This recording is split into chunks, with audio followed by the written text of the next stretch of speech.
Okay, good morning, guys. We have a thin audience today, but hopefully it will pick up as we, continue. Can you hear me, guys? Can somebody just have a audio check?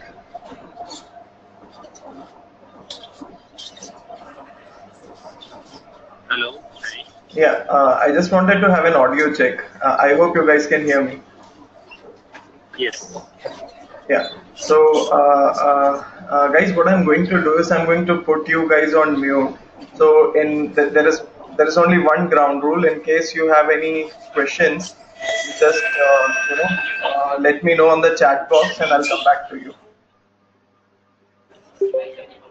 So, we are going to start. I'm going to put you guys on mute right now.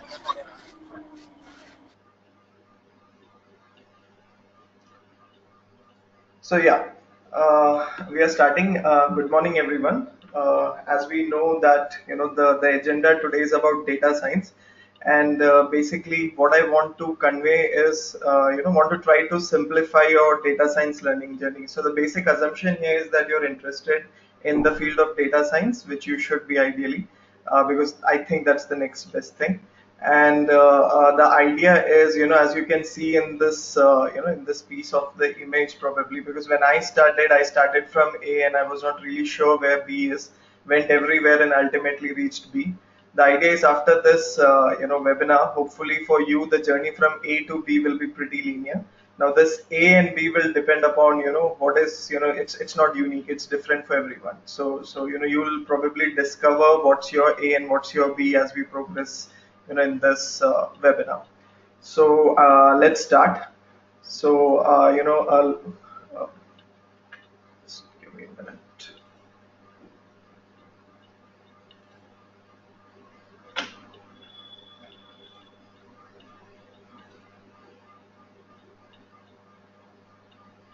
Just give me a minute, guys. Yeah. So before we start, just wanted to fill you about myself. My name is Mithun Radhakrishnan. I work as a freelance consultant right now. That includes some amount of trading advice. We have almost a 9-year background on trading stock markets in various companies at various levels, and I also do a lot of digital marketing consulting work.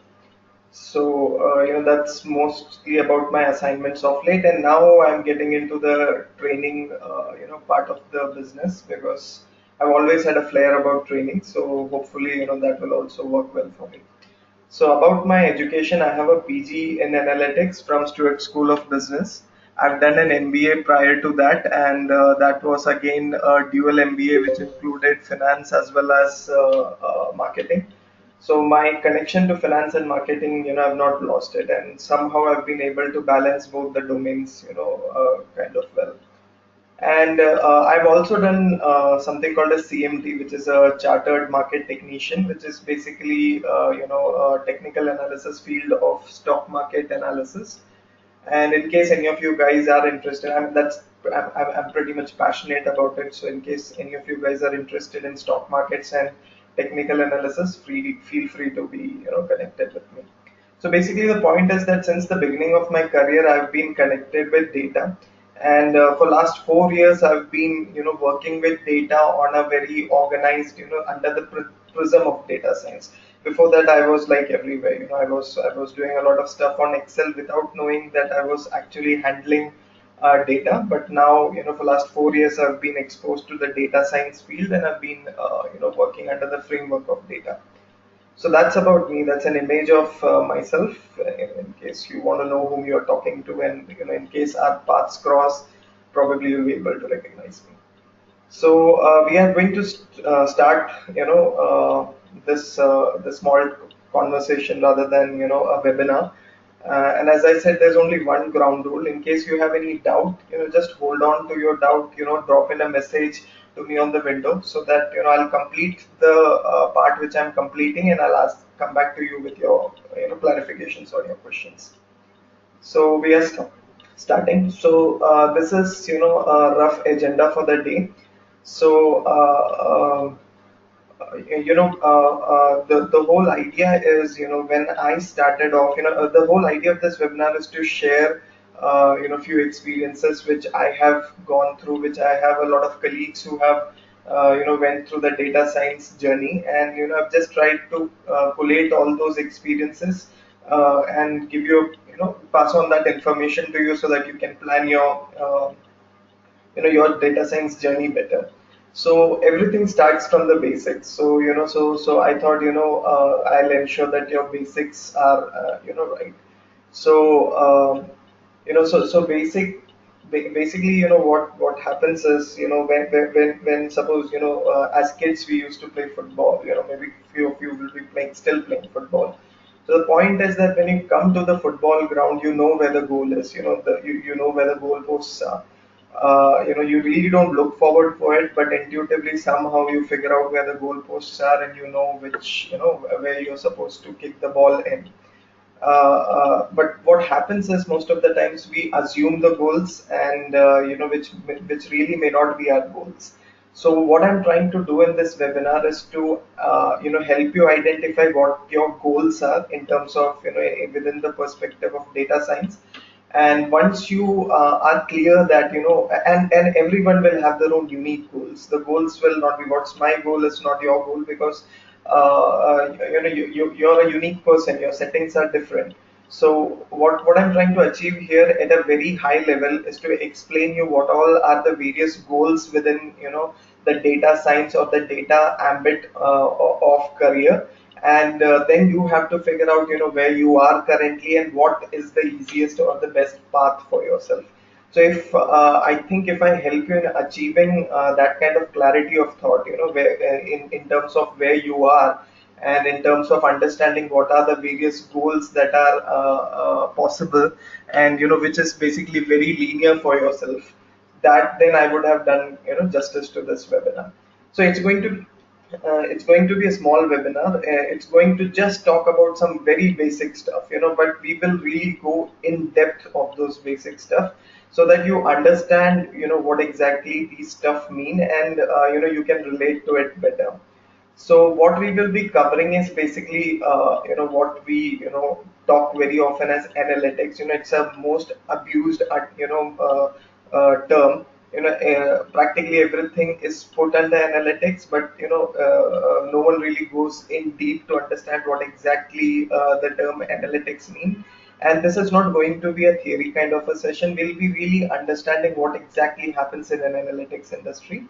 So, under the analytics ambit, you have something called as business analytics, you have something called as data science, and you have something called as machine learning. Again, these three terms are used interchangeably without really understanding what is the basic difference between these things. And understanding this difference is going to, make your learning journey really easy. So you'll be able to figure out which one of these three is your goal, and eventually you can plan your journey accordingly. So after that, I'll be touching about what is big data. So analytics and big data, that's what, you see everywhere. But again, it's a fairly wide and big domain, and you cannot really go everywhere. So you really need to ensure that you plan well. You start with your closest goal and steadily build up.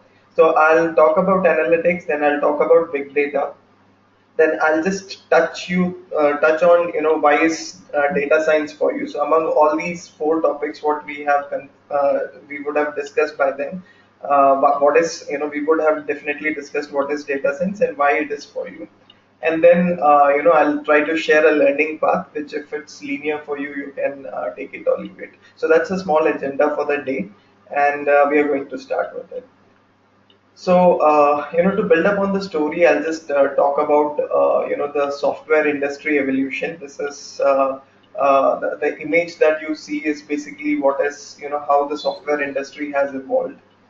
So, I remember, during, I mean, around 1993, 94, my father was working with a, government of India enterprise, and he was in the finance department, and they introduced a computer department. So, he was in the mining, he was in one of the mining companies of government of India. So the most important departments. There were materials, then finance, and eventually computer department also became very important. But we saw that over a period of time there was the computer department ceased to exist. That there is no computer department anywhere in any organization of late. Instead, computers are everywhere. And from a department within the company, now you have computer software companies which work as vendors. So basically, the software has it's everywhere. It has permeated every part of every organization. So which was one a department is now now it's cutting across all the departments. That is what has how the evolution of software industry has been. And the good thing for us has been that in last 20 years, this industry has provided a lot of job employment, and a lot of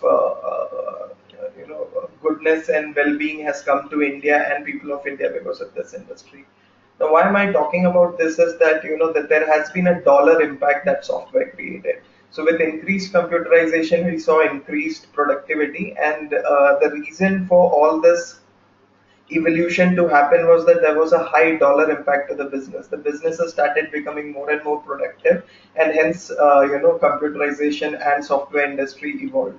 So the point I'm trying to make is that unless there is a dollar impact, businesses make money, there is a commercial benefit. No one is really interested in an industry. And with software industry, what happened was it started contributing towards the business, and the industry also flourished.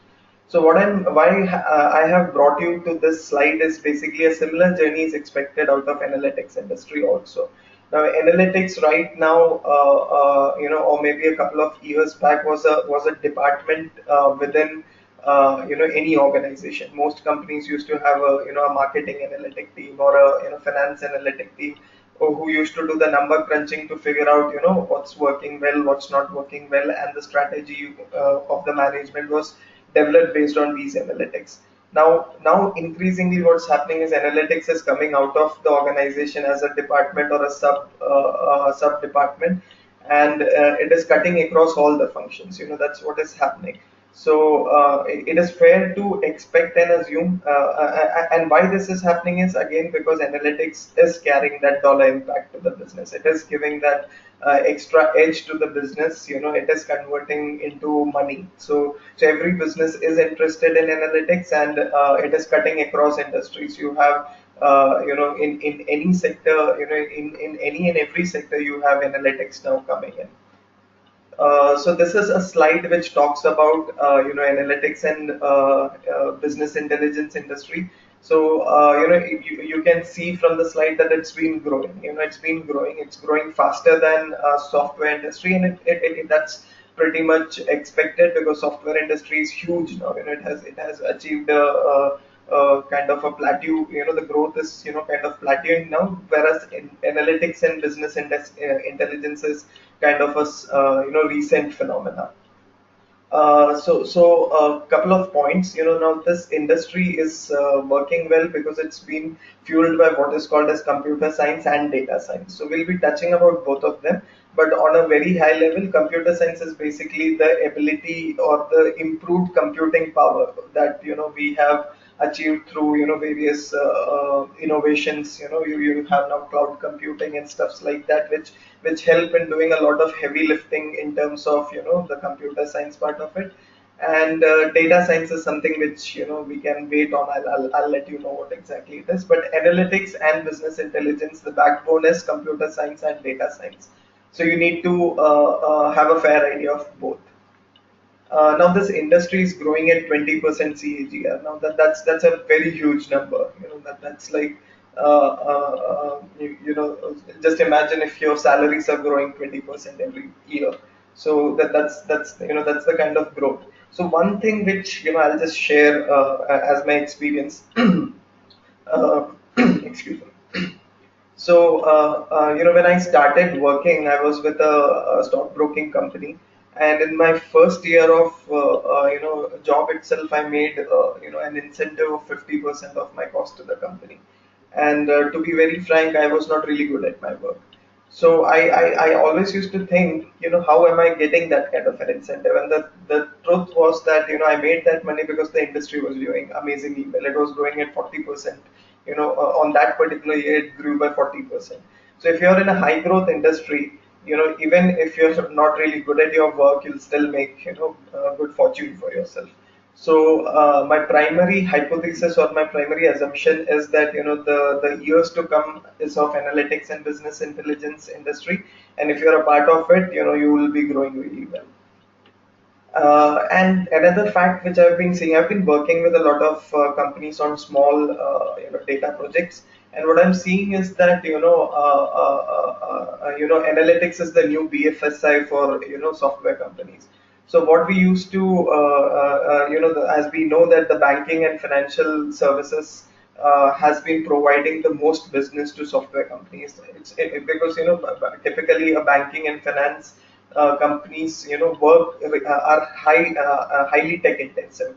So since by the nature of the business they are tech intensive, they used to be a big business providers for software companies. But now you can see that analytics is replacing a lot of it. And if you talk of any software company, they are focusing on the analytics by in a very big way. So you'll see soon, a lot of companies coming up with their own, in-house analytic products, and that's already happening. So it's going to be big. The point I'm trying to make is, it's already big, and it looks like it's going to be really big. So there is no reason, that you should not invest your time on this segment. And frankly, you're listening to me. That means you are investing your time, which is good. So at the end, the right skills will be rewarded. There's no question about it, because everything looks pretty much aligned to this industry. If you look back our history, if you look back and you compare it to the software industry, it looks like analytics is also moving in the same direction. But I would like to bring a caveat here, and that's that what's happening is that probably what size or dimension computer software industry achieved in maybe last 20 years, analytics might achieve in much more shorter time. So what we are seeing is that the growth of any business and its maturity of late is very fast, very quick. So probably you should, if you really want to encash on it, you should start immediately. So that's about business analytics and business intelligence industry. And again, as I said, analytics is doing amazing because it is bringing in a lot of dollar impact. Businesses are seeing the advantages of using analytics. So, having said the base about analytics and business intelligence industry, let's move forward. So, for the rest of this talk, I'm going to use a use case. Now, as I told you that what I want to do is to make you understand, in fairly in depth, what exactly happens, in these domains. And for that, I'm picking up a use case. So these are a certain, these are some random points. For the time being, you'll feel these are random points, but just stay with me. At the end, all of these will connect. So the use case I'm going to use is of a bank. So this is a pretty simple bank model. Um yeah. So, a bank model is basically it borrows funds, from people like us, and probably it lends also, So basically, it makes money by borrowing from someone and lending it to someone else. And in the process, the differential between the two rates, suppose it borrows at say 7% and lends it at 14%. The differential of 7% is what a bank makes. So I just want you to stick with me on this business model. We are going to keep it very simple. We are not going to add any other dimensions. We're just saying that the bank makes money by lending at an X rate and borrowing at an X minus some rate, and the differential is the profit, profit for the bank, and that's its model. So then the question that comes for the bank. Just hold on for a minute. Yeah. Just give me a minute, guys. Something wrong with my PPT, I guess. Yeah. So the question that the bank needs to answer is how much it should lend to an individual. Okay, guys. So it's a very important question, right? How does the bank, it knows that it has to lend. It also knows that it has to lend at an X percentage, but then it should also know how much it wants to lend to an individual. So we are going to, as I said, in this use case, we are going to keep it very simple because we want to understand what's happening inside data science. So we just come up with a very simple formula. We say that higher the salary, higher will be the loan amount. So the bank will lend to any individual based on his salary. The higher is his salary, the higher the loan I'm comfortable giving to him. So that's the use case. So this use case, just keep it in your mind, in somewhere, in the backdrop of your understanding of this webinar, that a bank will lend to any individual with a higher salary. So the amount of loan given will be linear, or will be a function of the salary. So yeah. So now that's one random point. Now I'm going to take you to another random point, and that would be a small trip down a memory lane, to our school days.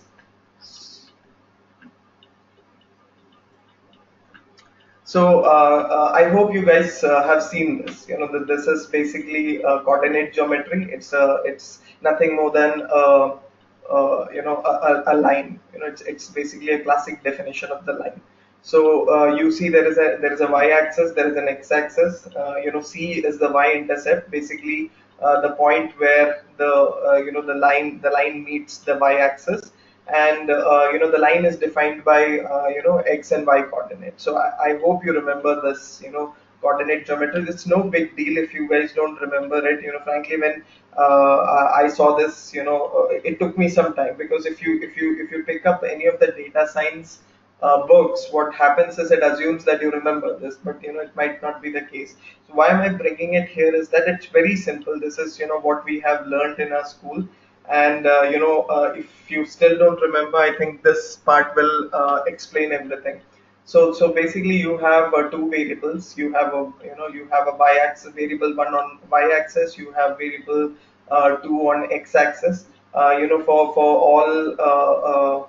all the purists, we call the y as the dependent variable and x as the independent variable. So what we are basically saying is that y is a function of x, and x has a slope, and there is a plus b, which is a y-intercept. So in case you're not getting this part right now, it's okay. It's really okay. It's fairly simple, and I what I want to show you on this slide is that it's simple. It's not a big deal.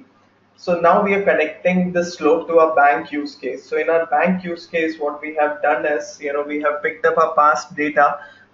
We have, used, the salaries on the x-axis, and the loans dispersed, the loan amount financed on the y-axis. And I've just plotted all the points. And if you can see here, this is the line, line that has been calculated. Now, how this line is calculated, let's not talk about it right now, but by some way or means, I have figured out this line, which is a relationship between my salary as well as the loan that I have given in the past. So um, so what happens after this is that I have a linear regression equation. This is what is called as a linear regression equation in data science business. But at the end of the day, it's just a line. It's just the pure, plain old line.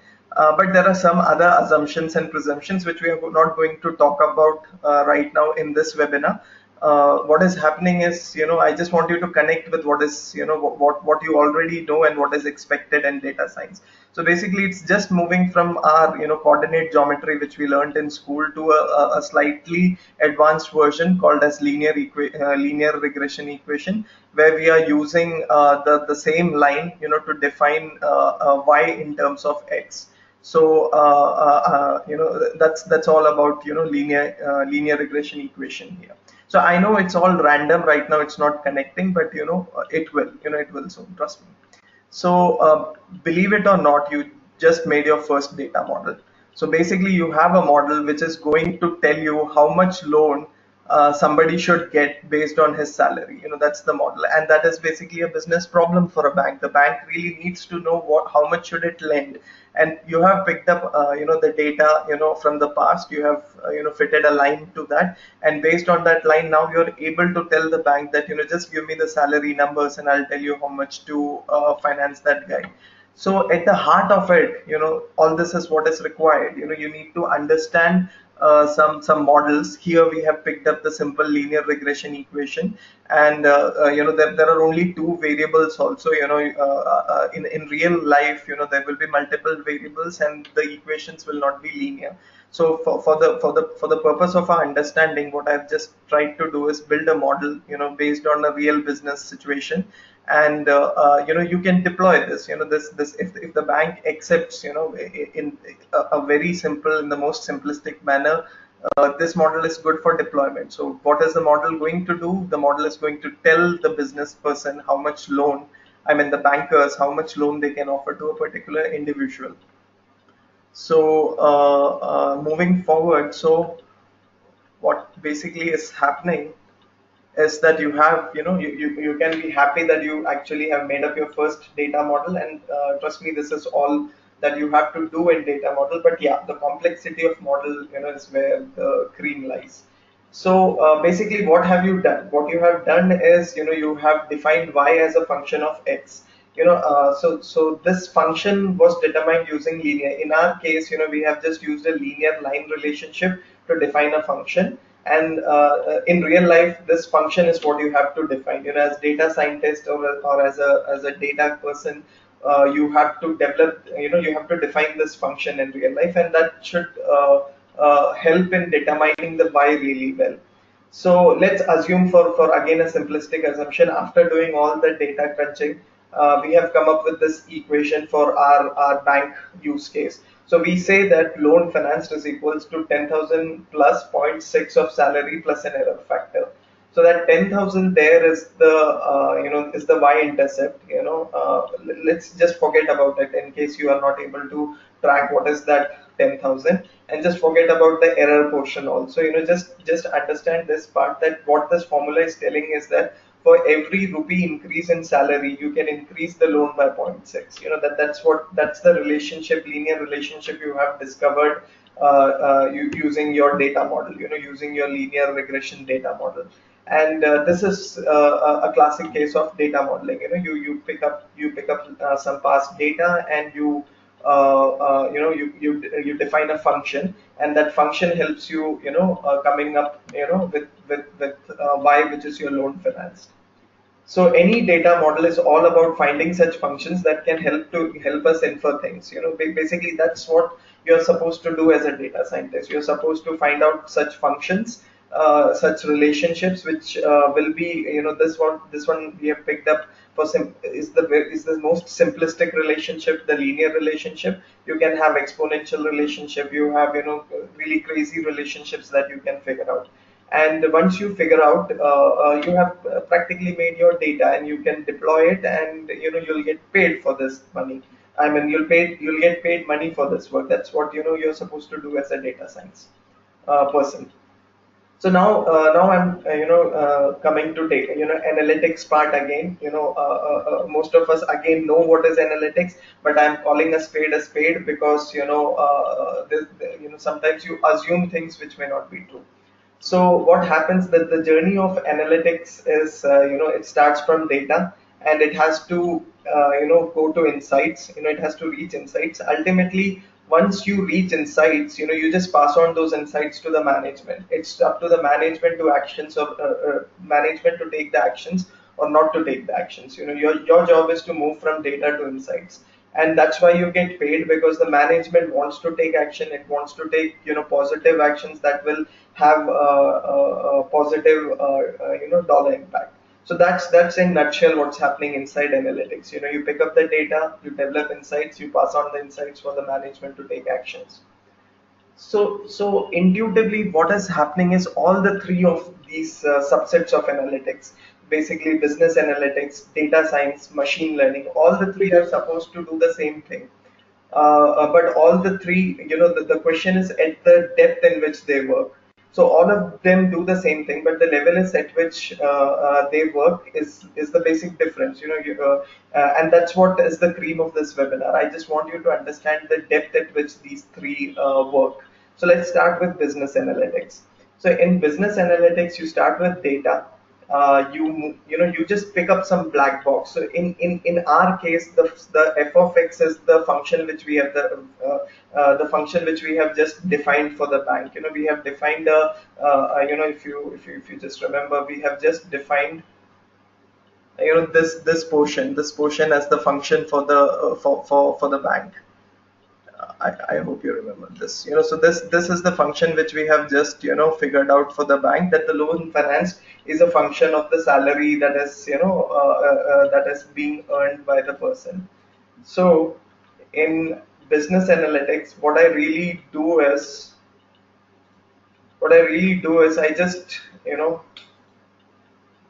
I just pick up this, f of x. I don't really know what's inside this f of x, how this f of x has been developed. I just pick up the f of x and derive inside. So that's what most of the time a business analyst does. He has a function which has been defined. He just picks up the correct data, connects it to the black box, comes up with the insight. So as a business analyst, what you'll be doing is, you'll probably pick up the salary data and tell the banker how much he should, finance. So I'm just treating it as a black box. I really don't know what's inside my function. And that's what you have to do. You really don't care what's inside the black box. You just put the numbers of your salary, and you get the loan finance, and that's the model, and you deploy it. So that's again the same thing. I use the salary number and I decide how much of the loan I should give. So that's about business analytics. Now we move towards what is data science. Now in data science, you have the data. You also have the black box. We just figured out the linear regression formula. But what you do in data science is that you open that black box. You open that black box, and when you open that black box, you figure out what is the model specification. For example, in this case, we have picked up a linear regression. So the question is the linear relationship correct? So in terms of, say, salary and loan, the linear relationship is true. But maybe in terms of, if we add another variable, the variable is the number of dependents that individual is having. The relationship may not be that linear. So the question is, in data science, you open up the black box and you really understand what is the model specification, and you take a judgment call whether the specification holds true for your particular situation. Then you look into the assumptions of the model. Now, I told you that all these model comes up with lot of assumptions. So the question is, in business analytics, you really don't care about the assumptions. You really don't see whether the assumptions hold true for your particular situation or not. You just put the number in, the black box throws the number out, and you pass on the insight to the management. But here in data science, you open up the model, you check what is the model specification, you check whether the assumptions are true. You basically check what are the assumptions. As I said, the relationship need not be linear, and if you're using a linear regression, it will not do justice to your situation. Then you look into things like, can you do some kind of a feature engineering? By feature engineering, what I mean is, sometimes, as in our loan case, we have picked up salary, but a better feature would be, the salary is called as a feature. So a better feature could be disposable income. Maybe somebody is having really high salary, but his lifestyle is also really expensive. So he doesn't have a lot of disposable income to service his loan. So I would like to give loan to somebody who would have a higher disposable income. So what I do is I just assume probably that 30% of everyone's salary goes as expenditure, and I take point 0.7 of salary for my model building exercise. And now I'm opening up the black box. I'm questioning the validity of the feature based on my situation, and I'm changing that feature depending upon my situation. So you have to understand, now you have changed, you are going into deeper into the business requirement, and you are changing the black box according to your requirement. So there's something called as transformation and scaling of data, which I think at this point is an overkill. So but these are things that you can do with your data in inside this data science black box. Then what can also happen is you can build various models, right? You can have a linear model, you can have a non-linear model, and you can have multiple models, and you would like to evaluate which model is doing well. So how do I know which of my model is better than the previous one or not? So you need to figure out how to evaluate models. So within data science you do a lot of model evaluation, and finally you also figure out what happens if your assumptions break. If your assumptions are breaking, what kind of implications it will have on your black box, and what kind of insights will be generated if your assumptions are breaking. So that's what happens inside a data science business. This is what is typically happening in the data science every day. A data scientist basically goes through all these factors. So basically this is what he does on a daily basis. So to do all these things, you need to have a fair amount of experience on the statistics part of the business. And trust me, it's not really difficult. Now the analogy that I want to give here is that if a couple of years back, most of the purists of cricket, I'm sure most of us watch cricket. So when the really die-hard oldies of cricket, they prefer a commentator to be a cricketer, because they feel that a commentator cannot comment on a shot unless he has really experienced that shot. So typically you want a commentator who has the experience of batting. So that means that only ex cricketers can become a commentator. And that was true for a very long time. Maybe if you just look into history, in typically in Indian commentary, you will find other than Harsha Bhogle, there was not really many non cricketing commentators. But as the amount of cricket played increases, you have to figure out a way where when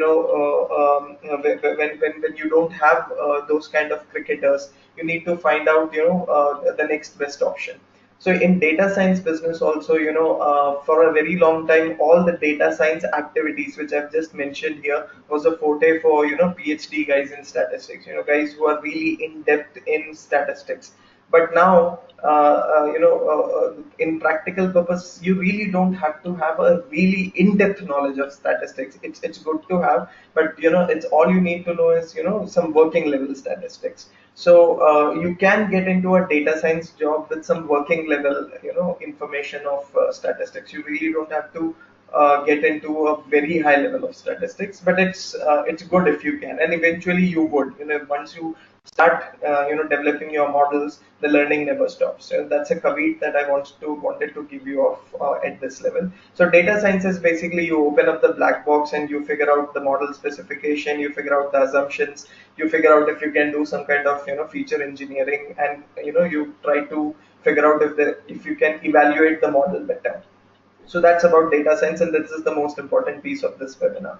Then I move on to machine learning. So in machine learning, again, you have the data, you have the black box, which gives you the insight. But in machine learning, we open the black box and we also understand the maths behind it. So at the data science level, we were not going into the maths behind it. We were just understanding, if something is given as a mean, we just take it as a mean. We don't really go inside it and figure out what is the formulation, and is the formulation correct and true for your particular situation. But in machine learning, we open the black box and we also understand the maths behind it, and that's really fairly a specialized role. So at this level, you know everything about the model. You also know the assumptions. In our case, we had certain assumptions about salary model in the linear regression. We are completely aware of the assumptions. Remember, in business analyst case, you are not aware of the assumptions. In the data science case, you are aware of the assumptions, and in the machine learning case, you know the maths behind those assumptions. That's the difference. So you really know how the algorithm works here.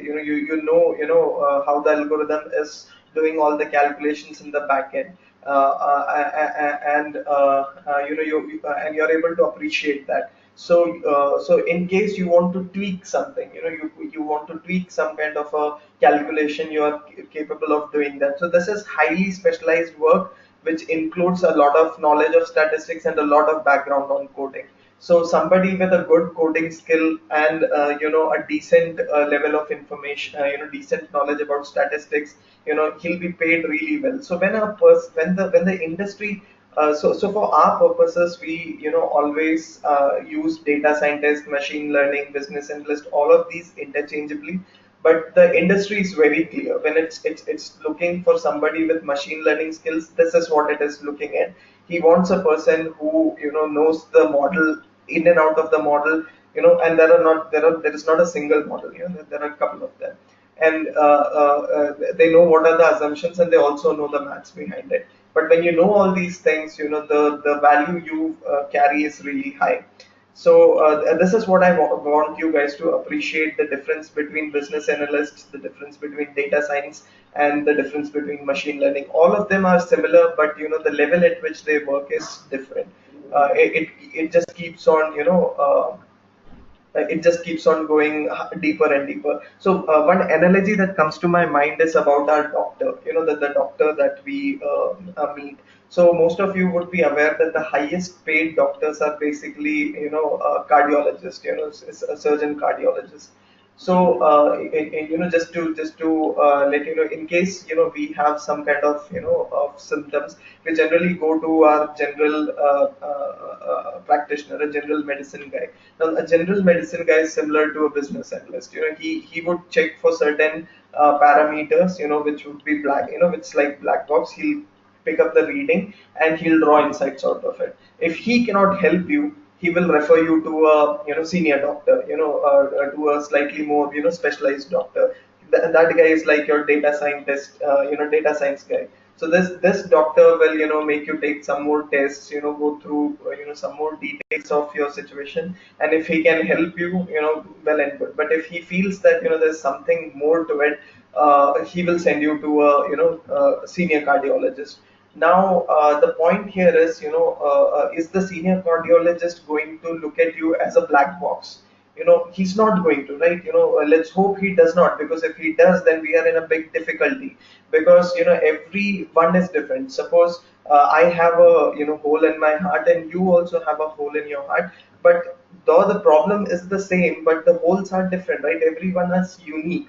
So a cardiologist cannot assume that it's a black box and let's take the same set of steps or procedures for each of us. Though the nature of the problem is same, but still we are unique, and that's why they are not. They are paid the most, because their job is more unique, and it's not a black box. He has to open up everything, figure out know the model, understand the assumptions, also know the working of the algorithm, and that's why they are paid the most. So why am I stressing on these three things? So depending upon where you are in your career right now, you need to define from these three things which one is closer, which one is closer or well aligned to your current situation.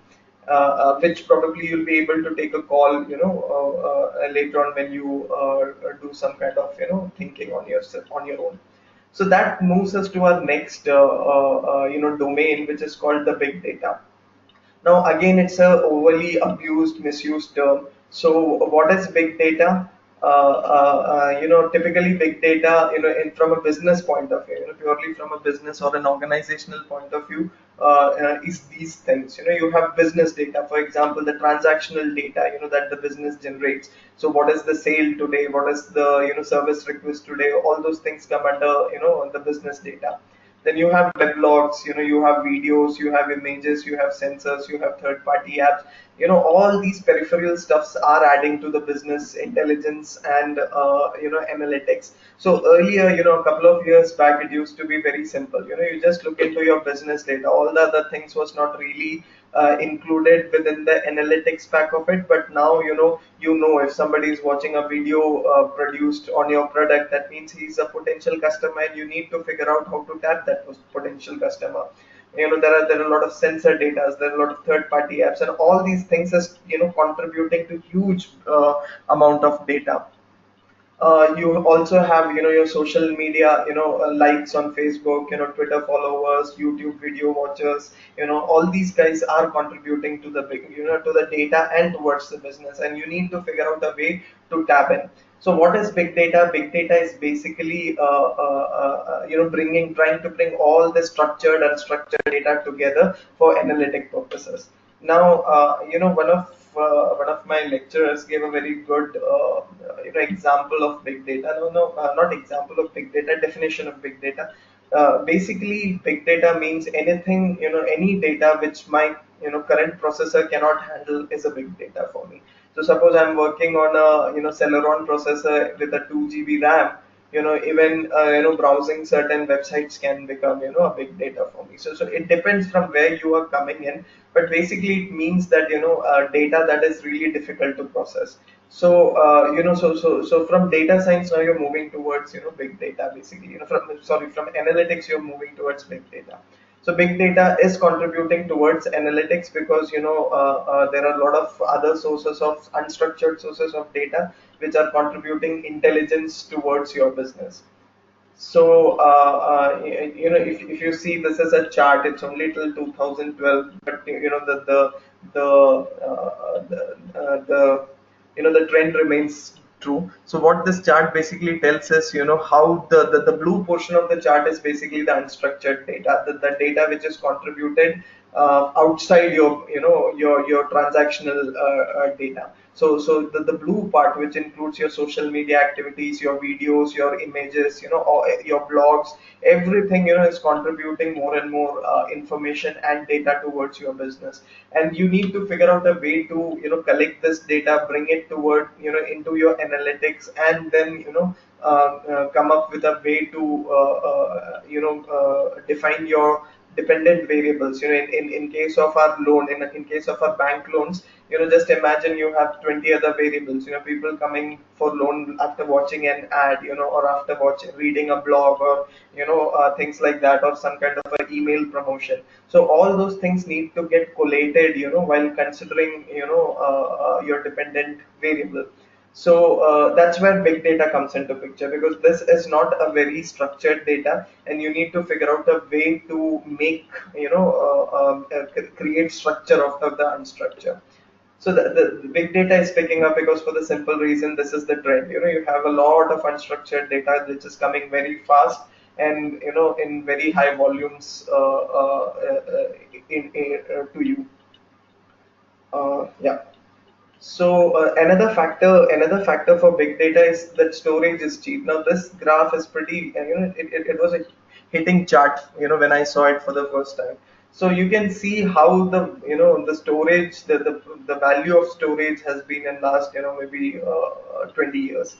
So, the storage is becoming dirt cheap, and when storage is cheap, it makes sense to hold on to all your data. And when you're holding on to all or almost all of your data, you have to use, you have to put them into some kind of use. And that's where big data comes into picture. That's where analytics comes into picture. And because you want to do analytics of unstructured data, you need big data tools there. So, that's about big data there. So, again, couple of points about big data. Big data is unstructured. It is huge. It's calculated in petabytes. It's like, it's an evolution of our, standard RDBMS, and there are many platforms, and it's really difficult for analytics purposes. And, that's where a huge opportunity is coming in, to figure out ways and means, to ensure that your data is ready for analytics. So if you have hold over big data tools, you can, make it ready for the consumption of the analytics division. So, and what is not big data? So all, for one, from the big data side, you have to, make it in such a way that it's easy for analytics. That's the whole idea. Why big data is really in existence. So what is not big data? Basically, transactional or linear stuff is not big data. Simple and easy is not big data. Structured is not big data. If it's one platform, it's not really big data, and it's easy and fast for analytics. Now, the point here, which I've been experiencing in my last 2 3 years of consulting, is that not, there are very few companies which really have big data. Most of the cream of analytics actually lies in small data. Even if you get, your this portion of the analytics right, you make that, there's a huge dollar value. There's a huge dollar value, and companies are willing to pay for that dollar value. So having said that, it doesn't mean you should not be open to the big data part. But currently, if you get into the analytics field, even on the small data side, there's a lot of nice career opportunities there. Yeah. So now that big data leads to another issue, which is called as, massive parallel processing. Now, since, as I told you, I cannot process this kind of a data in my computer, and hence it's a big data. So I need to figure out, parallel processing, and that's again another hugely appreciated and paid career choice, which is basically getting into becoming an expert in, massive parallel processing.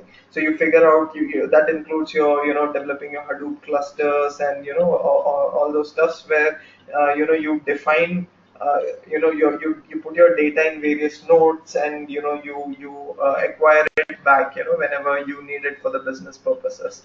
So that's another piece of the data business, wherein you can go into, setting up these kind of databases and these kind of clusters. But the thing is that, the point here is that these clusters are dependent upon technology, right? So as the technology changes, things change. So if you invest your time in one particular technology, and couple of months down the line, the industry is not using it anymore, then you're in a you probably have to learn something else. The other problem is, generally these are one time activity, and after that it's mostly support. So you'll always be on the cost side. Basically, you'll be someone who will be setting up things, and then maintaining it for a while. So the industry, currently you may be valued really well, but I'm not really sure, whether the value will hold 2 3 years down the line, because new products are coming up, and everything is evolving very fast. So that leads to my next slide, which is the conclusion of this conversation. So the conclusion is like this: it's always makes sense to move from data science to big data, not the other way around. So most of you I know are coming from the Deccansoft background. So most of you are techies, rather I'm assuming you guys have a technology background, and it makes real sense for you to move towards big data.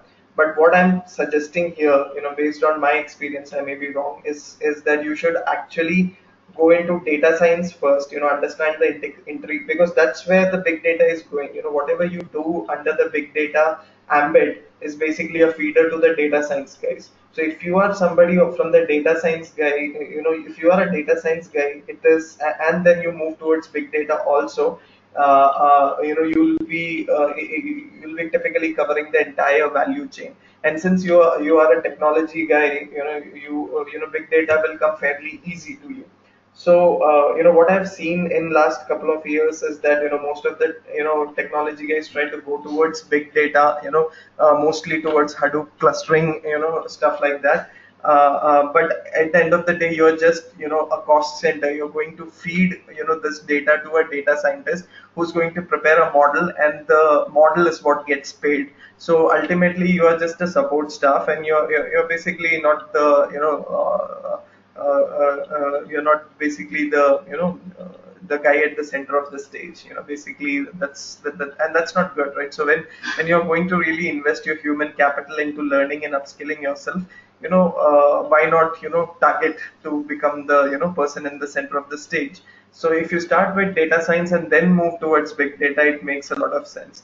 The good thing about moving this way is that once you know data science, and you start your first assignment in data science, you'll know that whoever is your client, what technology they are working on. So if they are working on Hadoop, you can probably develop your Hadoop skills. But if they are working on, say, some other provider, so then you can develop your big data skills on that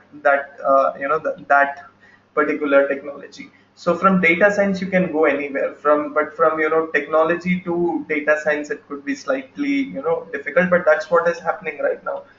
So my sincere suggestion on this, on the conclusion of this webinar, is basically to move from data science to big data and not the other way. So again, I mean, on this point again says the same thing. Data science to big data is a better path, not the other way. And again, big data technology and tools will keep on changing with technology. So as the technology is changing, I mean, in last 2 years, I've worked with some four different, technology tools. So it's changing, and everyone, that the difference today is, companies are willing to experiment, so they really don't know what technology in terms of analytics is really going to be helpful, so they are willing to experiment. And that is why, if you come from data science to the big data piece, it makes sense.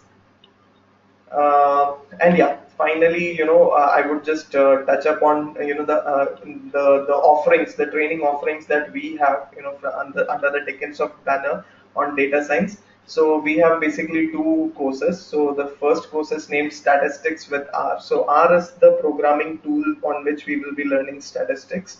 And the second course is basically Machine Learning with R, which is again advanced machine learning course on our program. So basically, if you go through these two programs, you'll be setting a very good foundation on both statistics as well as on machine learning, which is your heart of data science. And from there, you're free to go anywhere. You can go anywhere. We have chosen our program as the tool to learn these courses, because R offers a lot of advantages over others. And if you just Google around, you'll find that it's the most used language for learning purposes. And for from implementation purpose, it's Python. But R to Python, your learning curve would be very small, because both of them are very similar. Why we are using R for this program is that it's more learner friendly. To start with, it R is like an automatic transmission car, and Python, you can say, is like a manual transmission. So obviously manual transmission has some edge in terms of performance if you are in a organizational setup, but at an individual setup that doesn't really matter. So for all the learning purposes, we would recommend R, and then you can migrate to Python, which would not take you a lot of time. And yeah, we have a new batch which is starting on 1st September. So if you're interested, you can let us know. And finally, I'm at the close of this webinar, so I would like to have some questions. I'll open this forum for questions if you have any.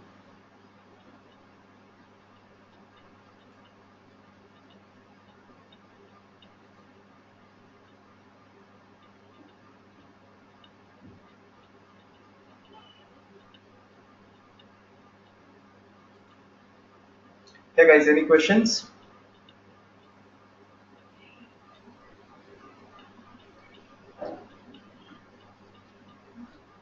Hi, Mithun. Yeah, hi. This is Hi. This is Rahul. Um, yeah, thank you so much for the very informative session. Yeah, thanks Uh, for. Yeah. yeah, I have one question. So, what are the programming languages I need to master? I mean, to become a good data scientist or a machine learning. Yeah, Praful, actually, the industry standard is R and Python. So why Python is because, R is basically a highly customizable program. So what happens is that, the R that is working on my computer is, based on my requirements, and R that will be working on your computer will be on your requirements. So if we have to share something, there will be a compatibility issue. So the basic difference between R and Python is that Python is highly standardized. So the Python that is running in your system and the one is running in my system will be same. So whatever works in your system will work in my system. But in R, that's not the case. But from a learning point of view, R is very easy because it gives you that customization point, right? From a learning point, because my learning, the level at which I am from a learning point of view is different, and the level at which you are, it's different. So, but after, you have spent, say, 80 to 100 hours with R programming and statistics, for you, then Python and R will be, really like, changing two different cars. Once you really know how to drive a car, it doesn't matter what's the make of the next car. You can just, sit on the driving seat and move on. So the industry standard is R and Python. Okay, got it. Thank you. Sure. So, but we are hearing more about Java, Scala also. I mean, like, Yeah, are yeah. they? Yeah, that's what I Are, said. That's the yeah. big data piece of it. So what is happening is, in R, basically in data science, the data science journey basically starts after acquiring the data. So you have acquired the data and you start building up models, which will help you in inferring things, for making decisions.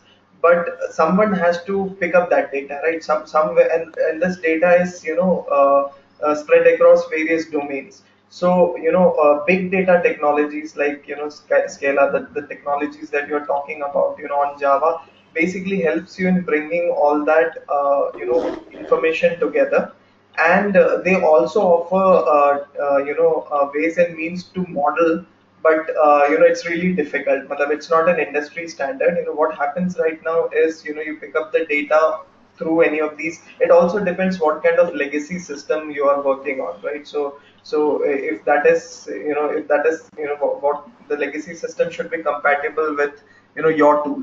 So that's the big data pie of it. So again, as I said, you can concentrate on it, but that will keep on changing depending upon the tool that is being used. So if you develop skill on Scala or Hive, or things of that sort, you're basically on the other side of the, talent pool. I'm not saying it's not good. It is good right now because there are very few.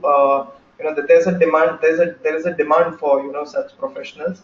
But will that demand persist or not? It's, very difficult to say. So whereas if you come from a data science to a big data, point, then it's open. Everything is open for you. You can go for a Scala. You can go for, Spark. You can go for Hadoop.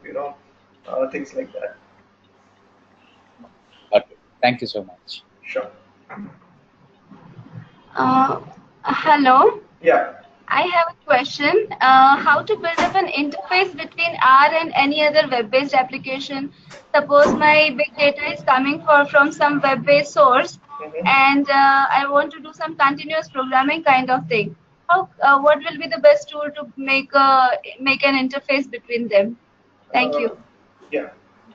I'm sorry, I didn't get your name.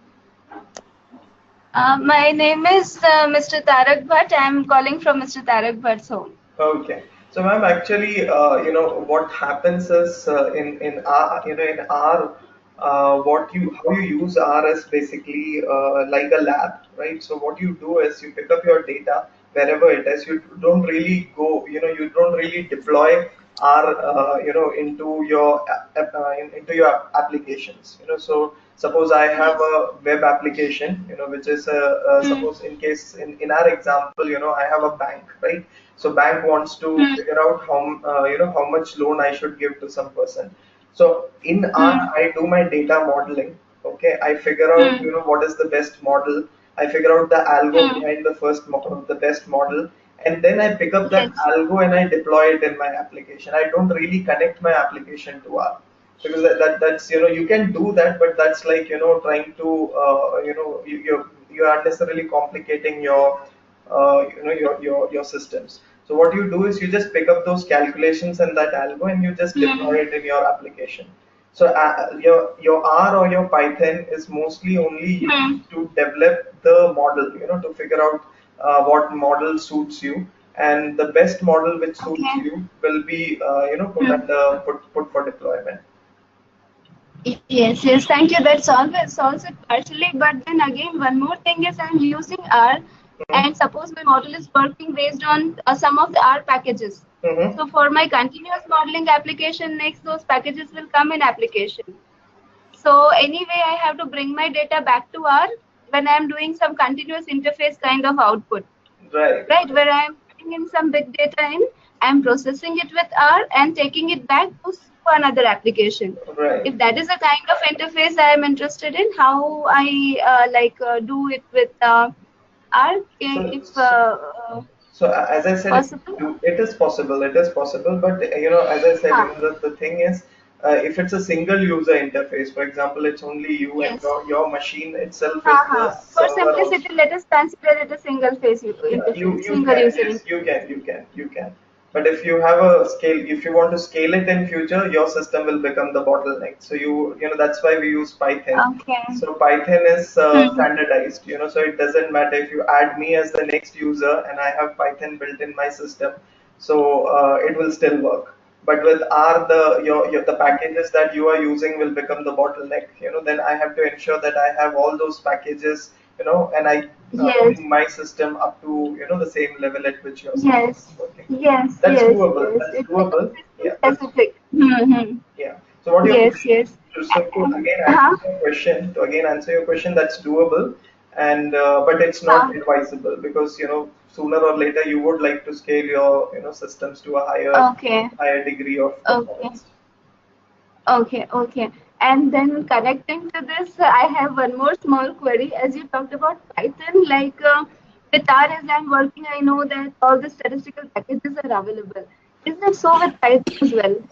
Yeah, that's what I'm saying. If you spend 20 hours with Python, on one particular Huh? problem, Hmm. you'll pick it up, because the language, it's very close to all the commands are very close to English language. So if you have a fair Huh, that's understand, fine. That's yeah, fine. I do coding with Python, but then are the statistical packages available? yeah, Suppose it I am is. working on some special statistical test. So with Mhm. R, I get those packages ready. I just pick in and apply it. Yeah, yeah. But with Python, I think maybe I have to write my own, codes and commands to execute it. So Uh, am I getting it correctly, or with Python also such things are like available? Yes, yes. There are extensive libraries. It's not called packages there, but there are extensive Okay, but libraries. libraries are available. Yes, Statistical yes, libraries are yes, available yes, with yes, Python. yes, yes. Yes, and one more last and small thing is Python also open source just like R, as I'm new to this Absolutely, Python? absolutely. Python is also Okay. open source. Yeah. Yeah, yeah. So that's also to a very large extent. Thank you so much. Sure. Thank you, ma'am.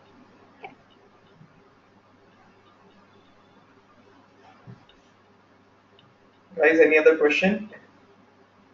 Hi, Mithun. This is Girish. Yeah, Girish. Good morning. Yeah. I liked your introduction, and I will like to know like the is it online training or is it classroom training? It's an online training. It's a live online training wherein I'll be like this webinar. The way it's going on, it will be very similar to that.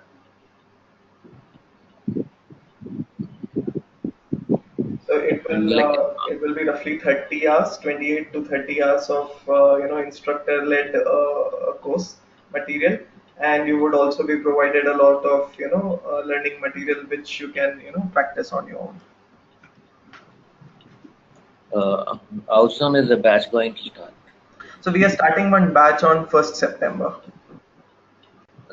Okay. Yeah. So the timings will be morning or Same morning, 7 o'clock, 7 a.m. okay. IST. Okay.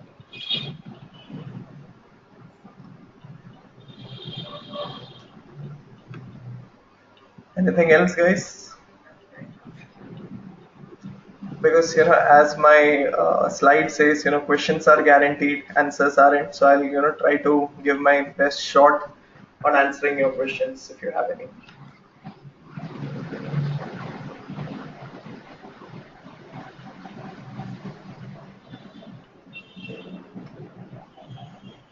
Hi, Mithun.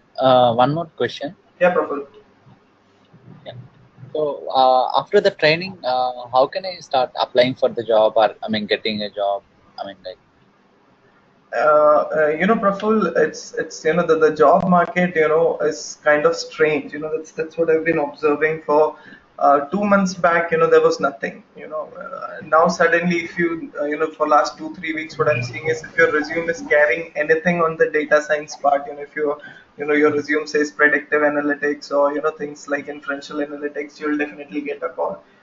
because suddenly I'm seeing a lot of demand in last 2 3 weeks. But to answer your question, I think the transition will take you good 6 months. You should ideally try to give that 6 months, because once you get into a job, the catch up will become slightly difficult.